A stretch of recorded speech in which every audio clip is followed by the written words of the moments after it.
اب دو حدیثیں سنیے، ان دو حدیثوں کو سننے کے بعد اپنے ایمان کا جائزہ لیجئے۔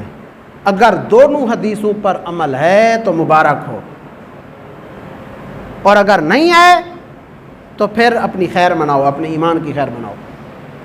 پہلی حدیث، رسول اللہ صلی اللہ علیہ وآلہ وصحبہ وبارک وسلم نے ارشاد فرمایا، میرے اہل بیت اطہار کی مثال ایسے ہے جیسے نوح علیہ السلام کی کشتی کی مثال ہے۔ مثلو سفینۃ نوح، جس طرح نوح علیہ السلام کی کشتی کی مثال ہے۔ فمن راکبہا نجا ومن تخلف عنہا ہلکا، فرمایا جو اس میں سوار ہو گیا نجات پا گیا، اور جو اس سے پیچھے رہ گیا ہلاک ہو گیا۔ سمجھ گئے؟ دو ٹوک، درمیان والا راستہ ہے ہی نہیں۔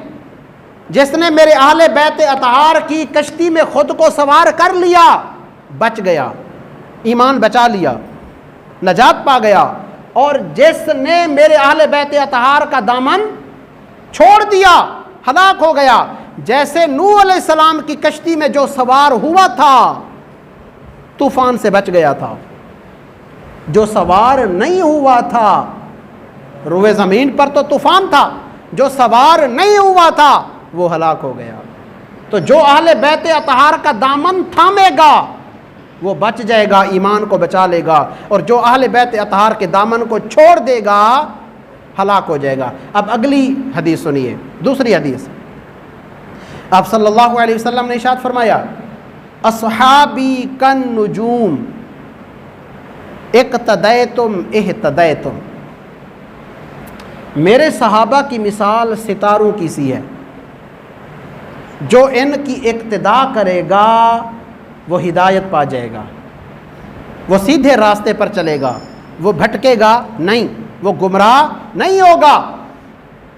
اب ان دونوں مثالوں کو اپنے سامنے رکھیے۔ اہل سنت و جماعت وہ ایک خوش نصیب طبقہ ہے جو اہل بیت اطہار کی کشتی میں بھی سوار ہیں،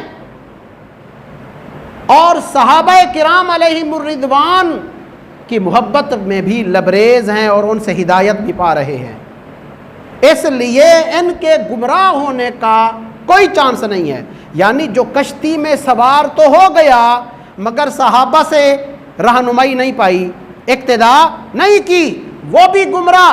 جو کشتی میں سوار نہیں ہوا وہ بھی برباد، ہلاک۔ دیکھیے ایک دور تھا، اگر آپ بزرگوں میں سے کسی کو یہ موقع ملا ہو سمندری سفر کرنے کا، کشتیوں میں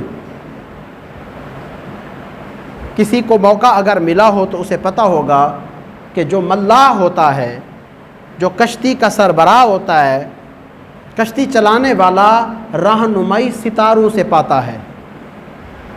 اسے راستے کا جو تعین ملتا ہے کہ میں نے کس سمت جانا ہے، میں نے کون سی راہ لینی ہے، وہ رہنمائی کیسے لیتا ہے؟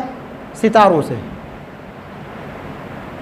اب کشتی میں اگر کوئی شخص سوار ہے تو وہ سمندر کے طوفان سے بچا رہتا ہے، غرق ہونے سے، سمندر میں غرق ہونے سے بچا رہتا ہے، اور پھر کشتی میں سوار ہونے کے بعد کوئی شخص ستاروں سے رہنمائی نہیں لیتا، بھٹک جاتا ہے، کسی بھنور میں پھنس جاتا ہے، راستہ بھول جاتا ہے، کنارے نہیں پہنچ سکتا۔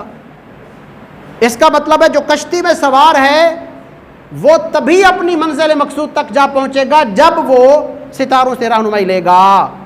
اب میرے آقا علیہ الصلوۃ والسلام نے ارشاد فرمایا، میرے اہل بیت اطہار کی مثال نوح علیہ السلام کی کشتی جیسی ہے، جو اس میں سوار ہو گیا وہ نجات پا گیا، جو پیچھے رہ گیا وہ ہلاک ہو گیا۔ اور میرے صحابہ کی مثال، میرے صحابہ ستاروں کی مثال ہیں، ستاروں جیسے ہیں، جو ان سے رہنمائی لے گا وہ ہدایت پا جائے گا۔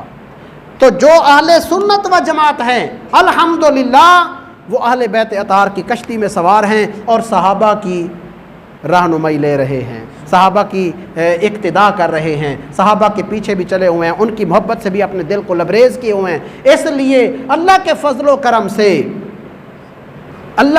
کرم سے یہ ہدایت پر ہیں اور ان کے بھٹکنے کے کوئی چانسز نہیں ہیں انشاءاللہ العزیز۔